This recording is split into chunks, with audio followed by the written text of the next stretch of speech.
في الدنيا والآخرة ويسألونك عن اليتامى قل إصلاح لهم خير وإن تخالطوهم فإخوانكم والله يعلم المفسد من المصلح ولو شاء الله لأعنتكم ان اللہ عزیز حکیم۔ دنیا اور آخرت میں، اور آپ سے پوچھتے ہیں یتیموں کے بارے میں، فرما دیجئے ان کی خیر خواہی کرنا بہتر ہے، اور اگر تم ان کو اپنے ساتھ ملاؤ پس وہ تمہارے بھائی ہیں، اور اللہ تعالی جانتے ہیں فساد کرنے والے کو اور خیر خواہی کرنے والے کو۔ اور اگر اللہ تعالی چاہتے البتہ تمہیں مشقت میں ڈال دیتے، بے شک اللہ تبارک و تعالی عزیز غالب ہیں، حکیم حکمتوں والے ہیں۔ وَلَا تَنكِحُوا الْمُشْرِكَاتِ، اور مشرکہ عورتوں سے نکاح نہ کرو، حَتَّى يُؤْمِنوا، یہاں تک کہ وہ ایمان لے آئیں۔ وَلَا أَمَةٌ مُؤْمِنَةٌ خَيْرٌ مِّن مُشْرِكَةٍ، اور مومنہ باندی بہتر ہے مشرک عورت سے، وَلَوْ أَعْجَبَتْكُمْ، اگرچہ وہ تمہیں بھلی لگتی ہو، اچھی لگتی ہو۔ وَلَا تُنكِحُوا الْمُشْرِكِينَ، اور مشرک مردوں سے نکاح نہ کرو، حَتَّى يُؤْمِنُوا، یہاں تک کہ وہ ایمان لے آئیں۔ وَلَعَبْدٌ مُؤْمِنٌ خَيْرٌ مِّن مُشْرِكٍ، اور مومن غلام بہتر ہے مشرک مرد سے، وَلَوْ أَعْجَبَكُمْ، اگرچہ وہ تمہیں اچھا ہی کیوں نہ لگتا ہو۔ أُولَئِكَ يَدْعُونَ إِلَى النَّارِ، وہ جہنم کی طرف بلاتے ہیں، وَاللَّهُ يَدْعُو إِلَى الْجَنَّةِ، اور اللہ تبارک و تعالی جنت کی طرف بلاتے ہیں، وَالْمَغْفِرَةِ، اور مغفرت کی طرف بِإِذْنِهِ، اپنے حکم سے، وَيُبَيِّنُ آيَاتِهِ لِلنَّاسِ، اور بیان فرماتے ہیں اپنی نشانیاں آیات لوگوں کے لیے، لَعَلَّهُمْ يَتَذَكَّرُونَ، تاکہ وہ سمجھیں۔ آج کے سبق میں پہلا جو حکم ہے وہ یتیموں کے بارے میں ہے۔ جس طرح ہمارے ہاں یتیم کے حقوق میں اکثر کوتاہی ہوتی ہے، اسی طرح اہل عرب کے ہاں بھی، مکہ والوں کے ہاں بھی یتیم کے ساتھ انصاف کا اور اچھائی کا سلوک نہیں کیا جاتا تھا۔ تو اللہ تبارک و تعالی نے پہلا حکم یہ اتارا کہ آپ سے پوچھتے ہیں یتیموں کے بارے میں، آپ فرما دیجئے ان کی مصلحت کا خیال کرنا، ان کی خیر خواہی کرنا، یہ اصل چیز ہے۔ اور باقی اگر تم اپنا کھانا ان کے کھانے کے ساتھ ملا کر پکاؤ تو تمہارے بھائی ہیں۔ یتیم کے ساتھ اچھا سلوک نہیں کیا جاتا تھا، لوگ ان کا مال ناجائز طریقے سے کھا جاتے تھے، اور جب تک کہ یہ یتیم بچے بڑے ہوتے ان کے مال کا اکثر حصہ وہ باقی ماندہ رشتہ دار وہ اس کو ختم کر چکے ہوتے تھے۔ تو اللہ تبارک و تعالی نے جب یتیموں کے بارے میں احکام نازل فرمائے پیارے آقا صلی اللہ علیہ وسلم نے، تو صحابہ کرام ڈر گئے، اور انہوں نے یتیم کا کھانا الگ بنانا شروع کر دیا، اپنا الگ بنانا شروع کر دیا،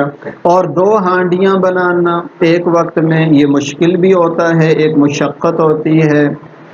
اور کبھی یتیم بچے تھوڑا کھائیں گے، نہیں کھائیں گے، وہ کھانا ضائع ہو جاتا ہے اگر دوسرے گھر والے استعمال نہیں کریں گے۔ تو ہر اعتبار سے اس میں مشقت بھی تھی، نقصان بھی تھا،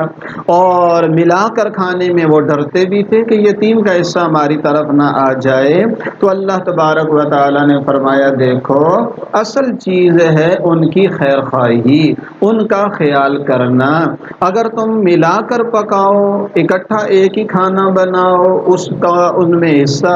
ان یتیموں کے مال سے ڈال دو تو کوئی حرج کی بات نہیں، وہ تمہارے بھائی ہیں، عزیز ہیں۔ اور اگر الگ بنانے میں تمہارے لیے آسانی ہے اور تم الگ بنانا چاہتے ہو، اس کے اندر بھی کوئی پابندی نہیں ہے،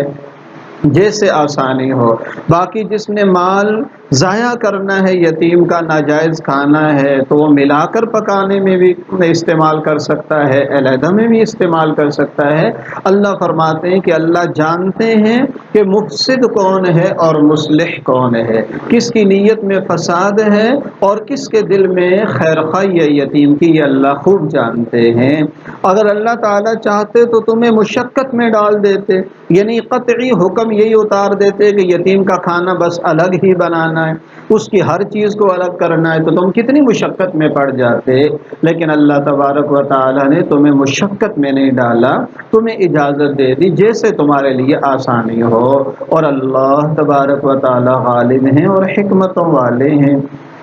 یتیم بچہ اور بچی کب تک کہلاتے ہیں؟ بالغ ہونے سے پہلے پہلے۔ بالغ ہونے کے بعد شرعاً کسی پر یتیم کا اطلاق نہیں ہوتا ہے، کیونکہ ورنہ تو جتنے بڑے بڑے ہمارے والدین ہیں، معاشرے کے کئی افراد ہیں، تو ان میں سے اکثر کے والدین تو دنیا سے رخصت ہو چکے ہوتے ہیں، لیکن ان کو ہم یتیم نہیں کہہ سکتے۔ یتیم آدمی ہوتا ہے شرعاً بالغ ہونے سے پہلے پہلے، تو اس میں یتیموں کا خیال کرنا ضروری ہے۔ حدیث پاک میں ہے بہترین گھر وہ ہے جس میں کوئی یتیم ہو اور اس کے ساتھ اس کے اچھا سلوک ہوتا ہو، اور بدترین ہے وہ گھر جس میں کوئی یتیم ہو اور اس کے ساتھ برا سلوک ہوتا ہو اور دل سخت ہو جائیں۔ تو اس کا ایک علاج حدیث پاک میں یہ بتایا گیا کہ یتیم کے سر پر شفقت کا ہاتھ رکھو، اس کے ساتھ نرمی اور مہربانی کرو، اور شریعت بہت پیاری ہے۔ تو حکم یہ ہے کہ یتیم بچے اور بچیوں کے سامنے اپنے بچوں سے پیار بھی نہ کرو، کیونکہ ان کو اپنے والد یاد آئیں گے، ان کا دل دکھے گا، اور اپنے بچوں کو اچھا کھلانا پہنانا یتیم بچے دیکھ کے ترستے رہیں، ایسا بھی نہیں کرنا چاہیے۔ ہاں ان کا حصہ اسی طرح کر دیا جائے تو بہت اچھی بات ہے، ورنہ یتیم بچوں کا خیال کرنا یہ انتہائی ضروری ہے۔ فرماتے ہیں پیارے آقا صلی اللہ علیہ وسلم نے مدینہ منورہ میں ایسا خوبصورت ماحول بنایا تھا اور معاشرہ تھا صحابہ کرام کا کہ اگر ایک بچہ بچی یتیم ہو جاتے تھے تو یعنی یوں سمجھیے کہ سارے مدینے والے ان بچوں کے ساتھ شفقت کا سلوک کرتے تھے، سارے ان کے لیے والد کا کردار ادا کرتے تھے، اور والدین کے اس احساس کو وہ نہیں ہونے دیتے تھے کہ اس بچے کے والد زندہ نہیں ہیں۔ اور ایک واقعہ جو ہے وہ رسائل کے اندر بھی آیا، سچا واقعہ ہے۔ ایک آدمی تھا بالکل سادہ سا عام دنیا دار سا تھا، یہاں سے وہ حرم شریف چلا گیا، اور حرم شریف چلے جانے کے بعد جب وہاں سے واپسی ہونے لگی تو اس نے کہا چلو 2 نفل پڑھ کے رخصت ہوتا ہوں۔ جیسے 2 نفل کے لیے سجدے میں گیا تو ادھر ہی اس کی روح پرواز کر دی وہاں حرم شریف میں۔ تو اس کی بیوی سے پوچھا کہ یہ عام سا آدمی تھا، کوئی زیادہ عمل والا باشرہ بھی نہیں تھا، لیکن اللہ نے اس کو یہ مرتبہ کیسے دیا؟ تو انہوں نے بتایا کہ ہمارے گھر کے ساتھ یتیم بچے تھے، یہ جب بھی گھر میں کوئی اچھی چیز لاتا تھا تو پہلے یتیم بچوں کو دیتا تھا پھر اپنے گھر میں لاتا تھا، بس اس کی یہ ادا اللہ کو بڑی پسند تھی، وہ یتیموں کے ساتھ بڑا خیال کرنے والا تھا۔ تو جس حد تک ہو سکے یتیموں کے ساتھ اچھا سلوک کرنا ہے۔ اچھا صرف دینا کافی نہیں ہے کہ ہم یتیموں پہ خرچ کر رہے ہیں لیکن ان کو ضرورت سے زیادہ ڈانٹ رہے ہیں، ان کے ساتھ ہمارا لہجہ سخت ہے، ان کے بارے میں ہمارے دل میں نرمی اور خیرخواہی نہیں ہے، اور کھانا پینا اگرچہ ہم ان کو دے رہے ہیں نہیں۔ اللہ تبارک و تعالیٰ فرماتے ہیں مذمت کے طور پر کلا بل لا تکرمون الیتیم، تم یتیم کا اکرام نہیں کرتے ہو۔ صرف کھلانا پلانا کافی نہیں ہے بلکہ یتیم کا اکرام کرنا ہے، دل میں اس کی عزت کرنی ہے۔ دیکھو نا اپنی اولاد ہوتی ہے، آدمی کتنے لاڈ پیار سے ان کو پالتا ہے، دل میں محبت کے کتنے جذبات ہوتے ہیں، اور بچے کی کتنی عظمت انسان کے دل میں ہوتی ہے اپنے بچے بچی کی۔ تو اللہ تعالیٰ فرماتے ہیں یتیم کو بھی یہ عزت دینی ہے، خرچ بھی کرنا ہے اور اس کو عزت بھی دینی ہے، اور یتیم بچوں کو ہلکا نہیں سمجھنا ہے اور ان کے ساتھ شفقت والا سلوک کرنا ہے۔ آگے فرمایا نکاح کے بارے میں کہ نکاح ایک بندھن ہے جس میں محبت بہت ضروری ہے۔ یاد رکھیے بغیر محبت کے نکاح کا جو بندھن ہے یہ نہیں چل سکتا ہے، اور اس رشتے کی بنیاد ہی محبت پر ہے۔ حضور علیہ السلام کہ میں یقین کے والے سے ایک سوال کرتا ہوں۔ ہمارے یہاں جو قیامت شوق ہو جاتا ہے تو چھوٹے چھوٹے بچے ہوتے ہیں، اسی کے مال میں ٹرانسفر کی ضرورت لوگوں کو خیال ہے، اس میں کچھ نہیں کیا ہے۔ جی، تو اس کو بھی سمجھیے، اگر ایک آدمی کا انتقال ہو گیا، بچے چھوٹے ہیں، نابالغ ہیں، یہ سمجھیے جو بچہ بچی نابالغ ہے اور ایک آدمی کا انتقال ہو گیا، اگرچہ کچھ بیٹے بیٹیاں اس کے بالغ ہی کیوں نہ ہو، لیکن ایک سے زائد بچے نابالغ ہیں، چھوٹے ہیں، وہ یتیم ہو گئے، تو اس مرحوم کے مال میں سے ہم نفلی صدقات نہیں کر سکتے اس کے پیچھے، جس طرح ہمارے ہاں ایصال ثواب کی مجالس ہوتی ہیں اور محافل ہوتی ہیں، یہ مرحوم کے مال میں سے نہیں کر سکتے ہیں، کیونکہ نابالغ بچے سے اگر اجازت بھی لی جائے تو اس کی اجازت معتبر ہی نہیں ہے، اس کا شریعت اعتبار ہی نہیں کرتی ہے، لہذا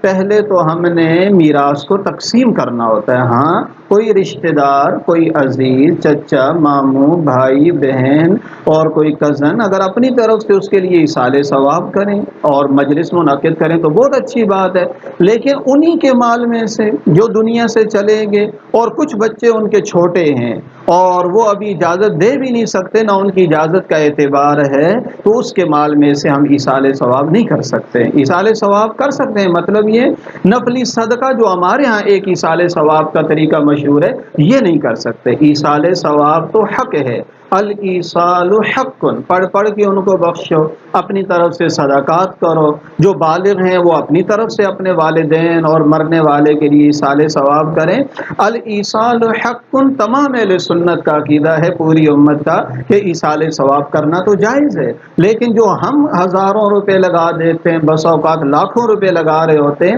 اور وہ مرحومی کی طرف سے ہوتے ہیں، اور حالانکہ اس کے بچے بچیاں بس اوقات چھوٹے رہ جاتے ہیں، تو اس کے مال میں سے اس وقت لگانا ٹھیک نہیں ہے۔ ہاں، جب وہ بالغ ہو گئے، اپنا حصہ انہوں نے لے لیا، اب وہ اپنے والد کے پیچھے ہزاروں لگائیں، لاکھوں لگائیں، اس سے ہمارا کوئی تعلق نہیں ہے۔ تو ایصال ثواب اور چیز ہے، اور ہمارے ہاں جو ایصال ثواب کی محافل ہوتی ہیں اور اس میں یہ تمیز نہیں کی جاتی کہ یہ مال ہمارے لیے ٹھیک ہے یا نہیں ہے، تو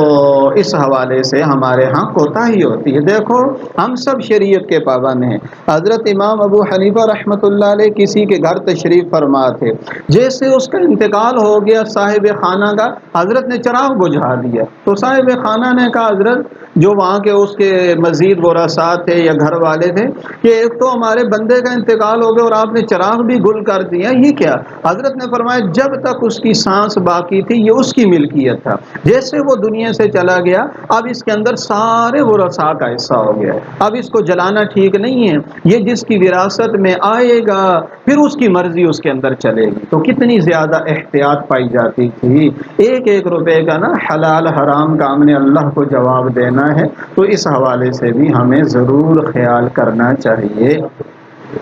اور فرمایا کہ نکاح کے بارے میں یہ گزارش کر رہا تھا کہ نکاح کا جو بندھن ہے نا، اس کی بنیاد ہے پیار اور محبت پر، اور پیار محبت کے علاوہ یہ رشتہ چل نہیں سکتا ہے، اور جب پیار محبت زیادہ ہوتا ہے تو انسان ایک دوسرے کی طبیعتوں پر بھی اثر انداز ہوتا ہے، اور ایک دوسرے کے اخلاق پر بھی اثر پڑتا ہے، عادات بھی آگے منتقل ہوتی ہیں۔ اس لیے شریعت نے اس بات پر زور دیا ہے کہ میاں بیوی دونوں صحیح العقیدہ ہونے چاہیے، ان دونوں مسلمان ہوں، صحیح العقیدہ ہوں اور دیندار گرانوں سے ان کا تعلق ہو، قرآن و سنت سے یہ نچوڑ سمجھ میں آتا ہے۔ تو اس لیے یہ جو آیات کریمہ آج ہمارے سامنے یہ آیت مبارکہ آ رہی ہے، اس میں یہ حکم دیا گیا کہ مشرکہ عورتوں سے نکاح نہ کرو اے ایمان والو، یہاں تک کہ وہ ایمان لے آئے۔ اچھا ایمان والی باندی جو غلام ہے باندی وہ مشرکہ آزاد عورت سے بہتر ہے، اگرچہ وہ مشرکہ عورت تمہیں اچھی کیوں نہ لگتی ہو، کیونکہ وہ آزاد گھرانے کی عورت ہے اور اس کی کوئی عزت ہے معاشرے میں، وہ صاحب مال ہے، صاحب نسب ہے، صاحب خاندان ہے، خوبصورت ہے، نعمتوں میں ہے، سب کچھ ہے، بظاہر ساری دنیاوی اعتبار سے وہ اچھی معلوم ہوتی ہے، لیکن اللہ فرماتے ہیں نہیں، اگر وہ ایمان والی نہیں ہے تو اس کے مقابلے میں باندی ایمان والی جو ہے وہ زیادہ بہتر ہے، اگرچہ وہ صاحب حسب و نسب نہ ہو، زیادہ خوبصورت نہ ہو، مالدار نہ ہو، ظاہری صفات اس میں نہ ہو، لیکن اللہ رب العزت کا فیصلہ یہ کہ وہ تمہارے لیے بہتر ہے۔ اسی طرح عورتوں سے فرمایا کہ تم بھی مشرک مردوں سے نکاح نہ کرو یہاں تک کہ وہ ایمان لے آئیں، مومن غلام مشرک مرد سے بہتر ہے، اگرچہ وہ مشرک مرد کئی اعتبارات سے تمہیں اچھا ہی کیوں نہ لگتا ہو، بھلا ہی کیوں نہ لگتا ہو، اور ماحول معاشرے میں اس کا مقام مرتبہ حسب و نسب ہی کیوں نہ ہو، لیکن مومن غلام اس سے زیادہ بہتر ہے۔ ایک وجہ تو باری تعالیٰ نے ادھر ہی ذکر فرما دی، اور وہ یہ ہے کہ اولئک یدعون الی النار، یہ جو مشرک مرد اور مشرک عورت ہے مشرکہ، یہ جہنم کی طرف بلاتے ہیں۔ اس شادی کا لازمی نتیجہ یہ ہوگا کہ بچوں کا عقیدہ بگڑے گا، ان کے اعمال بگڑیں گے اور وہ جہنم کی طرف لے جانے کا باعث بنیں گے، اس لیے فرمایا کہ اس کی ایک وجہ یہ ہے کہ یہ لوگ تو جہنم کی طرف بلاتے ہیں، اس لیے اس سے اجتناب کرنا ہی بہتر ہے اور اجتناب کرنا ضروری ہے۔ اور اللہ تبارک و تعالی جو فرما رہے ہیں کہ مومن غلام اور باندی بہتر ہے، اللہ جنت کی طرف بلا رہے ہیں اور مغفرت کی طرف، اور اللہ تعالیٰ کھول کھول کر اپنی آیات بیان کرتے ہیں تاکہ یہ لوگ سمجھ جائیں۔ اس میں ایک بات تو یہ ہے کہ یہاں مشرک سے مراد یہود و نصارہ کے علاوہ ہے، کیونکہ یہود و نصارہ کے بارے میں خود اللہ رب العزت نے آگے 5ویں پارے میں آ رہا ہے کہ اللہ رب العزت نے ارشاد فرما دیا والمحصنات من الذین اوتوا الکتاب من قبلکم، تمہارے لیے وہ اہل کتاب عورتیں حلال ہیں جن کو کتاب دی گئی تم سے پہلے، یعنی یہودی اور عیسائی عورتیں وہ حلال ہیں، مشرکہ عورتیں اس کے علاوہ دنیا میں جتنے مذاہب ہیں وہ ہمارے لیے حلال نہیں ہیں، ورنہ یہودی اور عیسائی کی عورت سے نکاح کرنا یہ ایمان والوں کے لیے حلال ہے، اگرچہ اس سے بچنا بہتر ہے، بچنا بہر صورت بہتر ہے، لیکن اگر کوئی نکاح کرنا چاہے تو شرعاً گنجائش موجود ہے۔ کوئی اس پر یہ کہہ سکتا ہے کہ ابھی تو جو یہود و نصارہ ہیں وہ تو مشرک ہو گئے ہیں، وہ تو شرک کرتے ہیں، تو وہ تو اب اہل کتاب نہیں رہے، تو جواب یہ کہ جب اللہ رب العزت یوں فرما رہے تھے کہ ان سے نکاح کرنا جائز ہے، ساتھ ہی قرآن میں یہ بھی ہے کہ یہود و نصارہ عیسائی عیسیٰ علیہ السلام کو اور یہودی عزیر علیہ السلام کو اللہ کا بیٹا بھی مانتے تھے، لیکن ان کا اصل جو عقیدہ ہے نا وہ توحید ہی پر مبنی ہے جو ان کی کتاب اور ان کے نبی نے بتایا، لہذا اہل کتاب عورت کے ساتھ مسلمان مرد کا نکاح تو جائز ہے، البتہ بچنا بہتر ہے، احتیاط اس میں ہے، اور باقی کوئی بھی ہمارا بڑا لیڈر سیاسی ہو مذہبی ہو تو اس کے لیے درست نہیں ہے کہ وہ غیر مسلم اہل کتاب عورت سے شادی کرے، البتہ عام آدمی کے لیے گنجائش ہے، لیکن بچنا بار صورت بہتر ہے کیونکہ اولاد متاثر ہوگی۔ دوسری بات یہ ہے کہ یہاں اللہ رب العزت نے یہ جو دونوں کے رشتوں کو منع کیا ہے کہ کفر و شرک میں مبتلا ہونے کا یہ سبب بن سکتے ہیں، تو یہ بھی تو ممکن ہے کہ وہ جو غیر مسلم عورت ہے یا مرد ہے وہ اثر انداز نہ ہو، مسلمان اثر انداز ہو جائے، بیوی ہو یا شوہر ہو، اور اس کو اسلام کی طرف لے آئے، تو جواب یہ نا جہاں فائدے کا بھی امکان اور نقصان کا بھی، تو انسان نقصان سے بچتا ہے اور کوشش کرتا ہے کہ وہ نقصان سے بچے، اس لیے بچنے کے اندر ہی خیر ہے، اور اختلاط کے اندر بہر صورت جو ہے وہ یہ نقصان ہو سکتا ہے کہ انسان خود بھی متاثر ہو جائے اور ان کے بچے بھی اخلاقی طور پر اس سے متاثر ہو سکتے ہیں۔ اور یہ جو ہمارا مردوں کا نکاح اہل کتاب کی عورتوں سے درست ہے، ان کے مردوں سے ہماری عورت کا نکاح درست نہیں ہے۔ ایک تو خود قرآن پاک میں اللہ نے مسلمانوں کے لیے ان کی عورتوں کا نکاح حلال قرار دیا، بس آگے قرآن پاک نے یہ نہیں فرمایا کہ تمہاری عورتوں کا نکاح ان کے مردوں سے حلال ہے۔ تو ایک تو یہ قرآن پاک کا فیصلہ ہے۔ دوسرا عقلی وجہ یہ بھی ہے کہ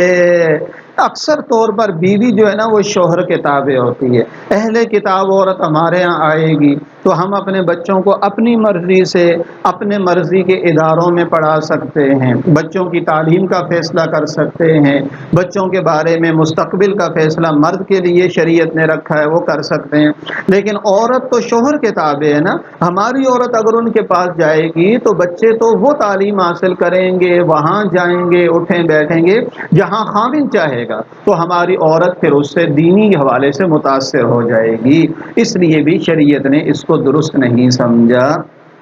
اور بہرحال ساری بات کا خلاصہ یہ ہے کہ شریعت یہ چاہتی ہے کہ یہ جو نکاح کا بندھن ہے اس کی اصل بنیاد وہ دینداری ہو، دونوں ایک دوسرے کے دین کے معاون ہو، لہذا مسلمان مرد مسلمان عورت ہی سے شادی کرے، بلکہ صحیح العقیدہ کے اندر شادی کرنے کا اہتمام کرے باعمل گھرانے میں، تاکہ ایک دوسرے کے لیے دین کے اچھے معاون اور اچھے مددگار ثابت ہو سکیں۔ اور کیونکہ اللہ خود فرماتے ہیں کہ یہ کافر اور بد عمل تو جہنم کی طرف بلاتے ہیں، اور اللہ رب العزت تو جنت کی طرف، اور اللہ تبارک و تعالی تو مغفرت کی طرف بلاتے ہیں۔ اللہ تبارک و تعالی ہمیں سمجھنے کی توفیق عطا فرمائے۔